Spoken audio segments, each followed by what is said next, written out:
할렐루야 반갑습니다. 시편 23편 3절 문장 보도록 하겠습니다.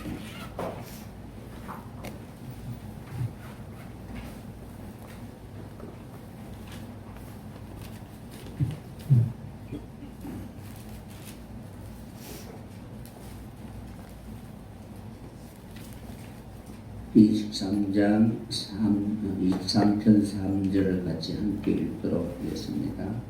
내 영혼을 소생시키고 자기의 이름을 위하여 너희의 일로 인도하시는도다. 아멘.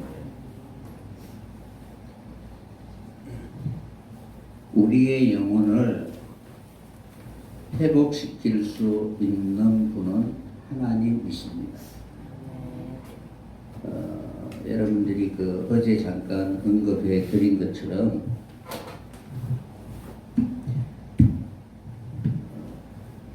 영혼이라고 할 때에 이 영혼에 대하여 히브리 성경은 어떻게 표현하고 있느냐면은 이제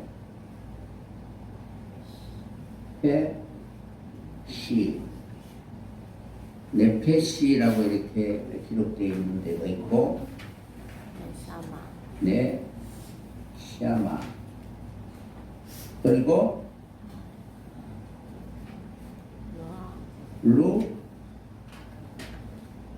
루아흐라고 이렇게 이제 원어가 표현되어 있습니다. 그러니까 우리 한글은 다 똑같이 뭐 영어로 이렇게 번역되어 있거나 혼으로 번역되어 있거나 마음으로 이렇게 번역되어 있는데 원어의 의미들은 다 다릅니다. 오늘 본문 말씀 시편 23편 3절에 내 영혼을 소생시키고 라고 할 때 이 네페시라는 단어 영혼 그러니까 네페시라는 단어 뒤에 이제 네페시라는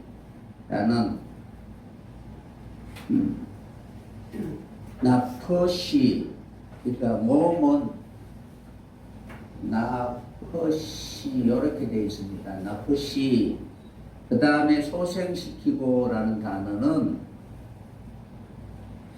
예슈버라는 단어를 사용합니다. 그러니까 영혼을 소생시키고 라고 할 때에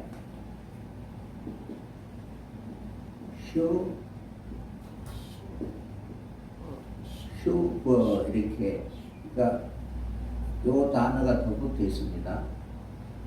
그러니까 슈버라는 단어를 여러분들이 많이 들어보셨죠? 그러니까 회개하고 돌아오는 것. 그러니까 소생시킨다는 것은 회개하지 않으면은 하나님 그대로 내버려 두신다는 거예요. 그냥 내가 달려가고 싶은 그 길로 계속 달려가니까 하나님은 그대로 내버려 두신다는 거예요. 인생의 고집을 막을 수 있는 존재는 아무도 없지요. 하나님도 굳이 안 말립니다. 그러나 고집을 끊고 회개하였을 때 하나님은 소생시켜 주신다는 거예요. 그러니까 소생이라는 단어가 슈브라는 단어를 사용하고 있는 것입니다. 그러니까 여러분들이 회개하고 돌아와서 하나님 앞에 가까이 가면 갈수록 바로 영혼은 살아난다는 사실입니다. 그러니까 그런 의미로서 이렇게 사용하고 있습니다. 그래서 여러분들이 이 영혼이라는 이 단어, 세 단어, 뭐 또 다르게 또 표현한 단어들도 있지만 주로 이렇게 세 단어를 번역하고 있는데 이 의미들을 여러분들이 어느 정도 알고 있어야 되는 겁니다.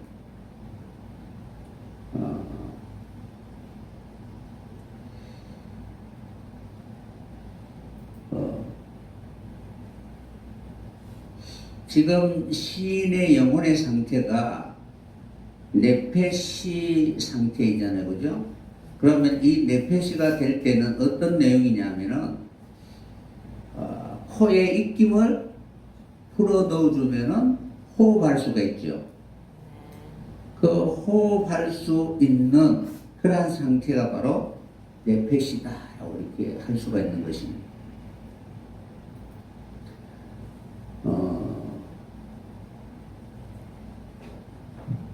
이것을 우리가 그 자음 분해를 하면은 어제 여러분들이 그 설명을 해 드렸잖아요. 그죠? 22자를 할 때 이 눈이라는 뜻은 규정 법이다. 그리고 패시라는 패라는 것은 열린 입이고 그리고 시는 의. 그러니까 법대로 공의의 입. 사람이 사람답게 살아가야 되겠죠.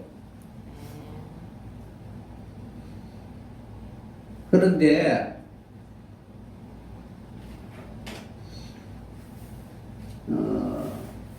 우리가 하나님 앞에 무너져야 할 것이 있고 다시 세워져야 할 것이 있습니다. 아담이 두 본질을 갖고 있잖아요. 그러니까 땅의 흙으로 지어진 그런 흙의 본질과 하나님이 생기를 불어 넣어 주시니까 바로 생명이 된 상태, 이 두 본질을 갖고 있는데 이 두 본질 중에 우리가 무엇을 의지하고 바라봐야 되느냐 하면은 하나님과의 관계. 이 영혼의 상태는 끊임없이 하나님과 관계를 맺어야 되는데 그러기 위해서는 땅의 그런 모습을 바로 벗어버려야 되는 것입니다. 그래서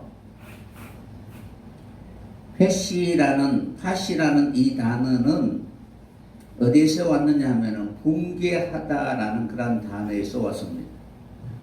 그러니까 어떤 의미냐 하면은 공경에 처하다, 약하다라는 뜻을 가지고 있습니다. 그러니까 자신의 처지를 알아야만이. 그러니까 네페시가 소생해야 되잖아. 하나님 쪽으로 이렇게 돌이키고 달려가야 되는데 그러기 위해서는 반드시 회개라는 것이 전제가 되어야 되는 거예요. 회개가 없는 그러한 다시 일어나고 소생하고 회복되는 일은 없다는 사실입니다. 그러니까 하나님의 나라가 시작되기 위해서는 회개가 먼저 있어야 되죠. 회개하라 천국이 가까웠느니라 라고 이렇게 말씀하신 것입니다.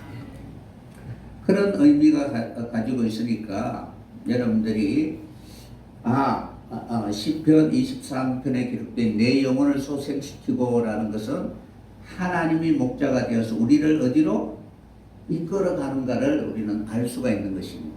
그러니까 그 내용이 이스라엘 백성들이 광야의 그러한 훈련과 연단을 받을 때 그들에게 보여진 환경은 결코 좋은 환경이 아니었습니다.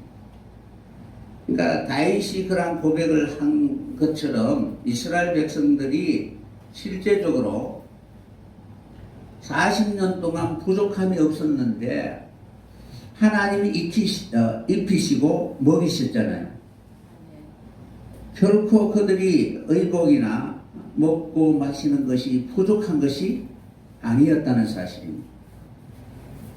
하나님이 먹이고 입히심으로 말미암아 그들의 영혼은 점점 가나안 땅을 유업으로 받을 수 있는 그러한 사람으로 바뀌어져 가는 것입니다.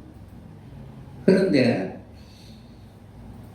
이 광야의 연단과 훈련의 과정을 받을 때에 그들에게 펼쳐진 2절에 보면은 하나님이 우리를 푸른 초장에 누이시며라고 이렇게 기록되어 있습니다. 그럼 우리가 생각할 때 초장이라고 하면 목초지. 그러면 우리 눈앞에 이런 목장이라는 푸른 초장이 넓게 있는 그런 상태가 아니라는 거예요.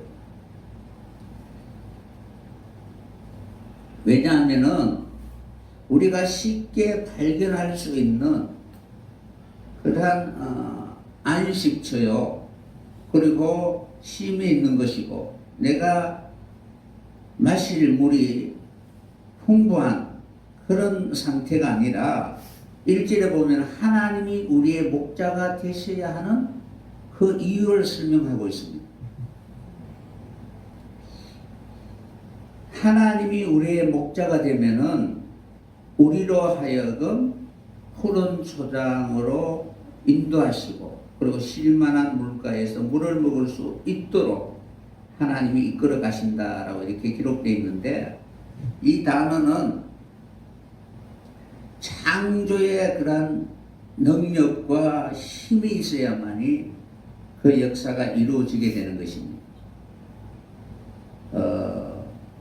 어떤 의미냐면은 사막과 같은 메마른 땅에서 목초지를 만난다는 것은 그들에게 바로 생명과 같은 그런 은혜입니다. 사방을 다 살펴봐도 모래밖에 없잖아요. 건조하고 위험 있는 그 땅에 목초지를 만난다는 것은 그들에게 생명입니다. 그래서 그들은 그곳에서 거주로 삼아서 먹고 마실 수 있는 그러한 장소요, 은혜의 그런 소중한 기회를 바로 찾게 된 것입니다. 그래서 여기에서 푸른 초장이라는 이 푸르다라는 그 단어는 창세기 1장에 보면은 하나님이 땅의 풀과 심했는 채소와 각기 종류대로 씨 가진 열매맺는 감옥을 내라라고 할 때에 그때 사용한 단어 대시라는 단어, 그러니까 하나님이 명령 내리기 전에는 아무것도 없는 상태, 하나님이 있으라라고 하시니까 있을 수 있는 그러한 의미에서 사용된 단어입니다. 여기에서 이제 이 단어는 사기 터다, 돋다, 움트다라는 뜻입니다. 그러니까 하나님으로 말미암아 바로 조성된 푸른 초장이다라는 그런 의미를 가지고 있습니다. 그래서 땅에서 씨 가진 열매 맺는 채소를 내면은 복을 받는다라고 이렇게 기록되어 있죠. 이런 것처럼 그런 의미를 가지고 있는 것이 바로 푸른 초장입니다. 그러니까 하나님이 허락하지 않으면 결코 만날 수 없는 그러한 안식처가 바로 푸른 초장입니다. 그래서 그것을 2절에 바로 기록하고 있고 3절에 내 영혼의 소생이 그러한 목초지와 관계가 있다라는 것을 우리에게 설명해 주고 있습니다. 그러므로 내 패시는 이 푸른 초장을 만나야만이 안식할 수가 있다는 사실입니다. 여기에서 여러분들이 어떤 그 단어를 이렇게 생각해 봐야 되냐면은 패시라는 이 단어하고 뒤에 이제 타워, 이것을 다 이루게 되면은 요 단어가 무엇이냐면은 세마포라는 단어예요. 내가 의의 거룩한 옷을 입기 위해서는 세상의 모든 내가 지금까지 나를 이렇게 만든 모든 그런 옷은 다 벗어버려야 되는 거예요. 그러니까 첫 것은 벗어버리고 새 것을 입어야 되죠. 그러면은 다 버려야만이 그 버리는 것이 끝났을 때 새로운 옷을 입게 되는 거예요.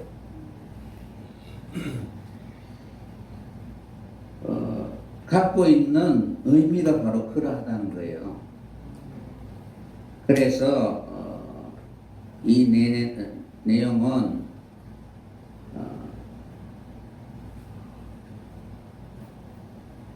비시테라는 그런 단인데 그 속에는 아주 세밀하다라는 의미를 가지고 있습니다.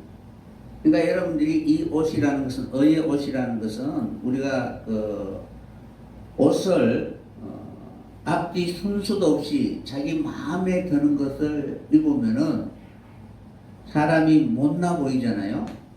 그러니까 겉에 입어야 할 옷과 속에 입어야 할 옷의 순서가 있죠. 그런 것처럼 이 세마포라는 것은 세밀하다라는 그런 의미에서 이렇게 온 단어입니다.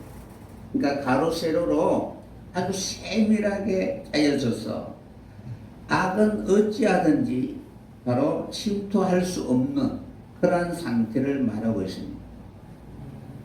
그러니까 악의 모양이나 어떠한 것도 우리에게 상관이 없으면 죄는 더 이상 우리를 지배할 수가 없는 것입니다.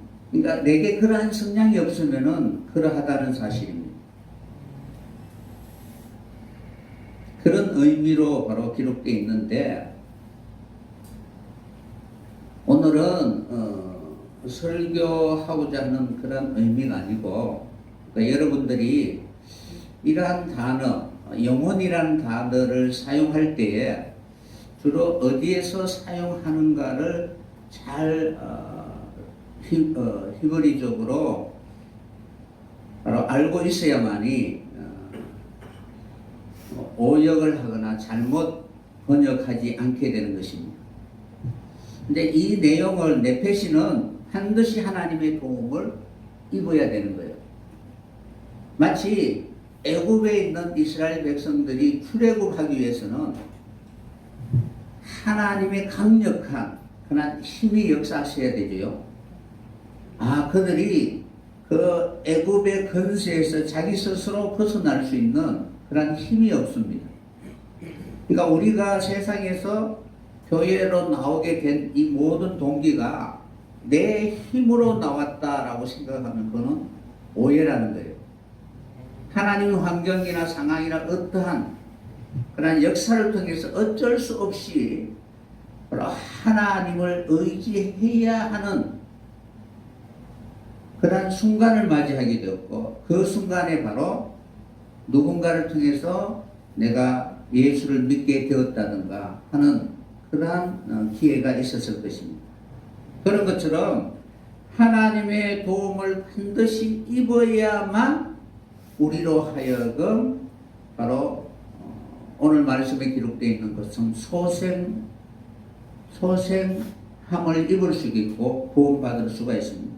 시편 3편 2절에 보면 어떻게 기록되어 있냐 하면은 다윗이 이렇게 기록합니다. 많은 사람이 있어 나를 가리켜 말하기를 저는 하나님께 도움을 얻지 못한다 하나이다 라고 이렇게 기록되어 있습니다. 여기에서 다윗이 자신을 소개할 때 나를 가리켜 그러니까 많은 사람들이 다윗을 어떻게 보고 있느냐 하면은 네페시로 보고 있다는 거예요. 그러니까 나의 상태가 지금 다윗의 상태가 어떤 상태냐 하면은 네페시 그러니까 시편 3편 2절에 다윗이 고백하는 나의 지금의 모습이 많은 사람들이 보기에 네페시 상태라는 거예요. 그러니까 자신의 힘으로는 아무것도 할 수 없는 그러한 상태라는 거예요. 그러니까 여러분들이 스스로 무너질 수가 있어요, 없어요? 없지요. 철저히 나라는 그런 본성을 내 스스로 무너뜨릴 수가 없습니다. 나는 아무것도 할 수가 없습니다. 오직 나를 도울 수 있는 유일한 분은 예수 그리스도 한 분밖에 없습니다. 그래서 우리의 체질을 너무나 잘 아시는 하나님께서 우리의 도움이 되시고 우리의 목자가 되어서 우리를 이끌어 가시는 것입니다. 그래서 하나님께 전혀 은혜를 입지 못하면 도움을 받을 수 없는 그러한 상태를 네페시다라고 이렇게 기록하고 있습니다. 그런데 시편 22편 29절에 보면은 세상 모든 풍비한 자가 먹고 경배할 것이요 진토에 내려가는 자 곧 자기 영혼을 살리지 못하는 자도 다 그 앞에 절하리로다 라고 이렇게 기록되어 있습니다. 여기에서 자기 영혼을 살리지 못하는 자 이 단어가 네펫이라는 단어예요. 그러니까 나는 잘 살고 있다라고 생각하지만 그러나 나는 아무것도 할 수 없는 존재입니다. 마치 욥이 눈으로 하나님을 보기 전에는 자신이 의인이라고 스스로 생각하지만, 그리고 많은 사람들도 그렇게 생각하지만, 그러나 그는 하나님 앞에 아무런 존재가 아니라는 사실입니다. 귀로 듣는 하나님과 눈으로 보는 하나님은 전혀 다르다는 사실입니다. 그래서 귀로 들으면은 자기 나름대로 그러한 가치관이나 이것을 이렇게 만들어서 끊임없이 변론과 다툼을 만들 뿐입니다. 왜 싸우느냐? 자기 것이 옳다고 주장하기 때문에 싸웁니다. 그래서 네펫의 상태는 자기의 영혼을 전혀 살리지 못하는 상태를 네펫이다라고 이렇게 기록되어 있고, 오늘 3절에 내 영혼을 소생시키는 분은 하나님이시라는 거예요. 아멘. 그러니까 소생함을 잊기 전의 상태, 그 상태가 네펫의 상태다라는 것을 여러분들이 의미적으로 아시면은, 이 영혼이라고 번역되어 있는 이러한 영혼은 지금 어떤 상태로 이렇게 점점 우리가 하나님 앞에 가까이 가느냐 아니면은 멀어지느냐의 그 상태에 따라서 성경은 바로 우리에게 가르쳐 주고 있습니다.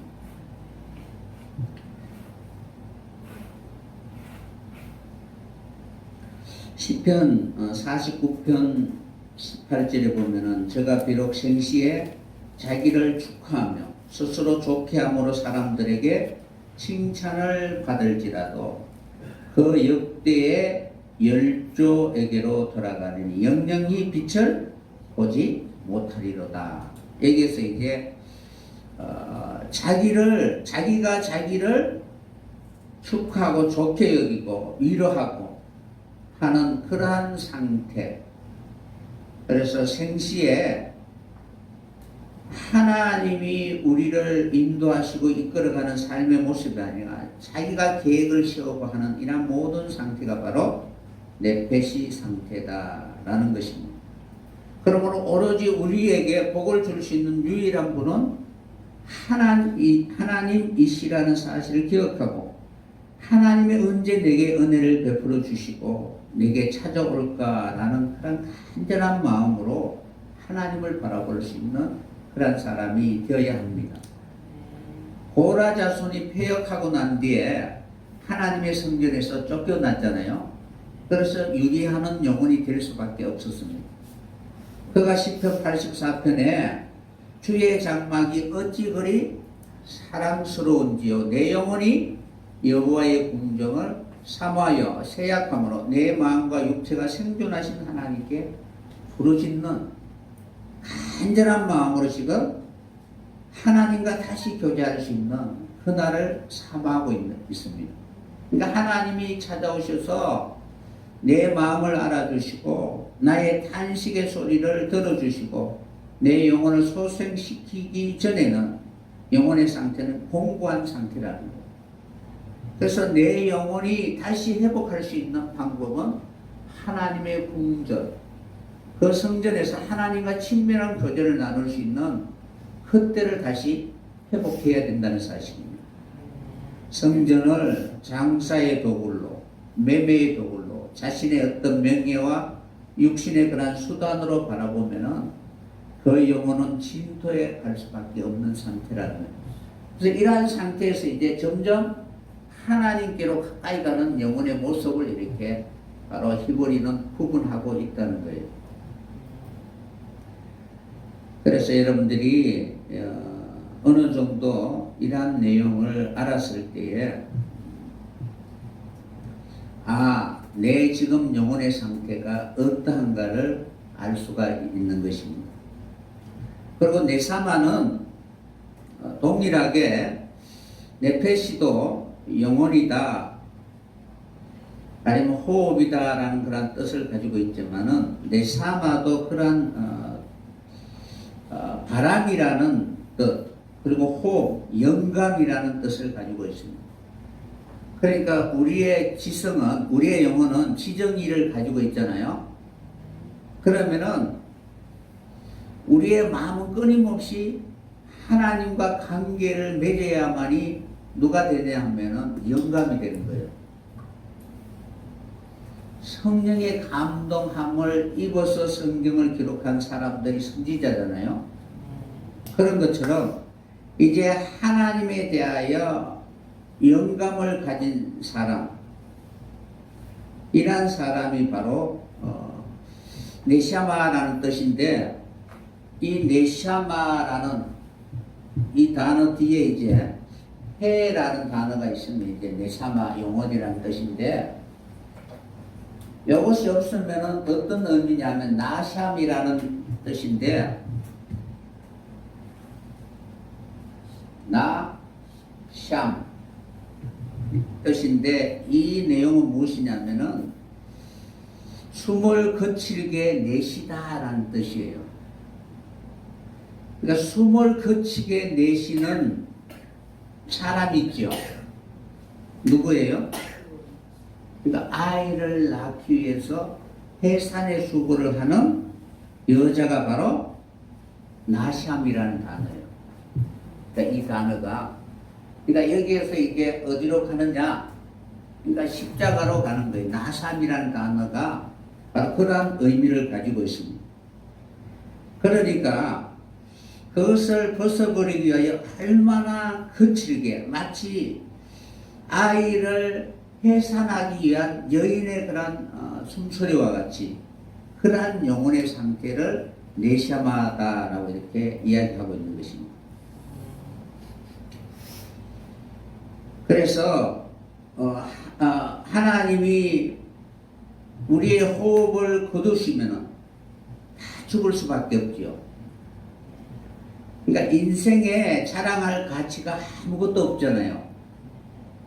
하나님은 그냥 이렇게 우리의 호흡을 거두어 가시면 당일에 그저 없어질 수밖에 없는 그러한 존재라는 거예요. 그래서 그런 의미를 가지고 있다라는 것을 염두에 두시고, 우리가 이제 히브리를 하면서 의미적으로 과연 이것이 하나님이 우리에게 어떤 그림을 보여주는가를 먼저 생각해 볼 수 있는 여러분들이 되었으면 합니다. 에레미야 51장 17절에 보면은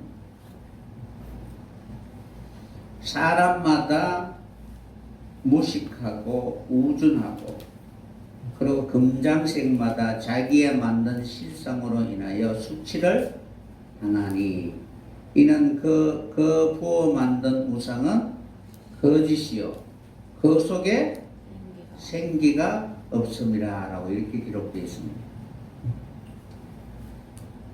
그러니까 십자가를 미련하게 보는 사람들은 하나님이 나를 향하여 새로운 그런 새 사람이 되게 하신 그 계획이나 하나님의 그런 뜻에는 전혀 관심이 없고 자기 생각대로 살아갈 수밖에 없습니다. 그 이유는 생기가 없어서 그렇습니다. 그러니까 여기에서 이제 에레미야는 이 생기는 루아우로 기록되어 있습니다. 그러니까 창세기에 이제 아담, 사람을 만들고 포에 불어넣으실 사람이 생명이 되니라라는 그 단어하고 달라요. 그러니까 이 생기는 루아우가 없으므로 그 뒤에 보면은 망령되이 살아갈 수밖에 없는 것입니다. 그러나 야곱의 분깃은 이같지 아니하다. 그는 만물의 조성자요. 그러니까 하나님이 야곱에게 분깃을 주셨기 때문에 그의 산업은 영원히 풍성해질 수밖에 없는 것입니다. 그것은 루아우를 통해서 하나님께로 점점 다가가는 그런 사람들에게 주시는 하나님의 축복이기 때문에 그렇습니다. 그래서 똑같이 번역은 호흡이다, 바람이다, 뭐 영혼이다, 생기다라고 이렇게 하지만 하나님과 관계를 맺는 그러한 우리의 영혼은 루아의 상태가 되어야 된다는 거예요. 그래서 성령 하나님을 소개할 때에 루아허 엘로힘이라고 되어 있는 거예요. 굳이 이제 성령 하나님을 자신을 소개할 때 루아라고 붙였을 때 그렇게 붙인 것은 우리의 상태가 바로 서로 교통할 수 있도록 하시기 위한 자신이 하시는 사역이 무엇인 걸 우리에게 보여주고 있는 것입니다. 그래서 예수님의 사역 이후 성령은 끊임없이 우리로 하여금 예수님이 하신 그 일 위에 하나님이 우리에게 온전한 그런 전인적인 하나님의 사람이 될 수 있도록 우리를 이끌어가기 위하여 역사하고 계시는 것입니다. 그러므로 여러분들이 그냥 우리 한글 성경에 영혼이라고 번역되어 있고 혼이라고 번역되어 있으니까 혼, 정신, 뭐 사전에 여러 가지 나름대로 이야기하잖아요. 그런데 그 혼을 보면은 어떤 데는 루아우로 이렇게 번역되어 있고 어떤 데는 네페시로 번역되어 있고 어떤 때는 네샤마라고 이렇게 번역되어 있는 것이 있습니다. 혼. 그러면 다 몰쳐서 짐승도 혼이 있고 라고 할 때 그죠? 그 혼. 그럼 사람도 이 혼의 상태가 어떠한 상태인가? 그렇게 일방적으로 여러분들이 거기에 똑같이 해석되면 안 된다는 거예요. 이제 번역은 영어로도 번역했고 혼으로도 번역했는 거예요. 그러니까 마음으로도 번역한 거예요. 짐승의 마음과 사람의 마음 할 때 그죠? 그때 사용한 단어를 여러분 보면은 어떠한 상태인가를 우리에게 알아야만이 지금 그 의미를 우리가 올바르게 알게 되는 것입니다. 그래서 히브리를 통해서 우리가 우리 자신을 잘 살펴볼 수 있는 그런 기회가 되었으면 합니다. 그래서 여러분들이 히브리를 어떻게 하면 알 수 있을까라는 그런 부분들을 쉽게 여러분들에게 설명을 해 드렸잖아요. 그죠? 어려워요? 쉬워요? 다시 한번 이제 쉽게 이제 다시 설명하도록 하겠습니다. 히브리는 22자예요. 그러니까 여러분들이 그것을 모르면은 이 성경에 대한 올바른 그런 이 번역이 잘못되었다라기보다도 이 단어를 설명할 수 있는 우리 단어가 없으니까 그냥 영혼이다, 혼이다 이렇게 이제 번역한 거예요. 여러분들이 영혼과 혼과 그러니까 마지막 예수님이 오실 때까지 우리의 영과 혼과 몸을 흠없이 보존해야 되잖아요. 근데 그 혼을 이 단어에 대해 갖다 붙이면 안 돼요. 원어는 달라요. 다르니까 여러분들이 어느 정도 알아야만이 그 단어에서 우리에게 하나님 말씀하시고자 원하는 분명한 뜻이 무엇인가를 우리는 알게 되는 거예요. 아멘. 그래서 영과 혼과 몸이 흠없이 보존되기를 원한다라고 해서 3분술로 이렇게 나누기도 하잖아요. 그 의미하고는 다르니까 여러분들이 어느 정도 알고 있어야 돼요. 그러면은 여러분들이 히브리는 상형 문자니까 그 단어는 하나님 어떤 그림을 우리에게 보여주고 있는 거예요. 문자가 없고 글자가 없을 때 어떤 사람들에게 말이 통할지 않을 때는 어떻게 해야 돼요? 뭐 손발을 다 사용하는가 뭐 이렇게 그림을 그려서 바로 내 마음의 상태, 내 생각이 이러하다라는 것을 전해줘야 되잖아요. 그래서 히브리 단어를 여러분들이 우리가 볼 때에 항상 그 상령 문자 22자에 여러분이 나눠드린 그 책에 보면은 어떤 단어를 상령했는가에 대해서 바로 기록해 놨으니까 그거를 보면서 이미지를 생각하면서 글을 생각하면서 히브리를 외워야 될 것입니다. 그러면은 히브리는 22자인데 23자라고 굳이 또 우기는 사람이 있어요. 시인을 2자인데 한자로 본다고 했잖아요. 그죠? 그래서 그렇게 보면은 22자고 각각 보면은 23자입니다. 그럼 한번 외워보도록 하겠습니다. 3일 동안 했으니까 이제 여러분이 어느 정도 바로 기억이 될 거예요. 제일 먼저 알, 그 다음에 배, 이 알배기, 안, 달, 배, 바, 자. 학습의 가장 큰 효과는 무엇이냐면 반복이에요. 반복이죠. 그러니까 알배기 안달 해봤자 해, 요, 카라. 그 다음에 맴, 눈, 사아, 해, 사, 호프레. 그 다음에 신, 타오. 그렇게 외우면 된다고 했죠, 그죠? 그러면은 이제 처음 이제 들으시는 분이 있으니까 제가 설명을 해드린 거. 그러니까 이 남들이 우라만, 그러니까 이제 헬스에 가면은 근육 좋은 사람이 있잖아요. 그 사람을 보고 나도 저렇게 돼야 되겠다고 한 달 해봐야 하루에 바로 그렇게 되지는 않는다는 거예요. 그죠? 그러니까 알배기, 알통배기 암달 해봤자 해태요. 해태는 뭐예요? 그러니까 사자상. 그러니까 눈 없는 사자상. 그러니까 무서워요, 안 무서워요? 멀리 있을 때는 무서운데 가까이 가면은 해태다, 해태. 그러니까 보지 못하는 사자는 아무것도 바로 위험이 되지 못한다.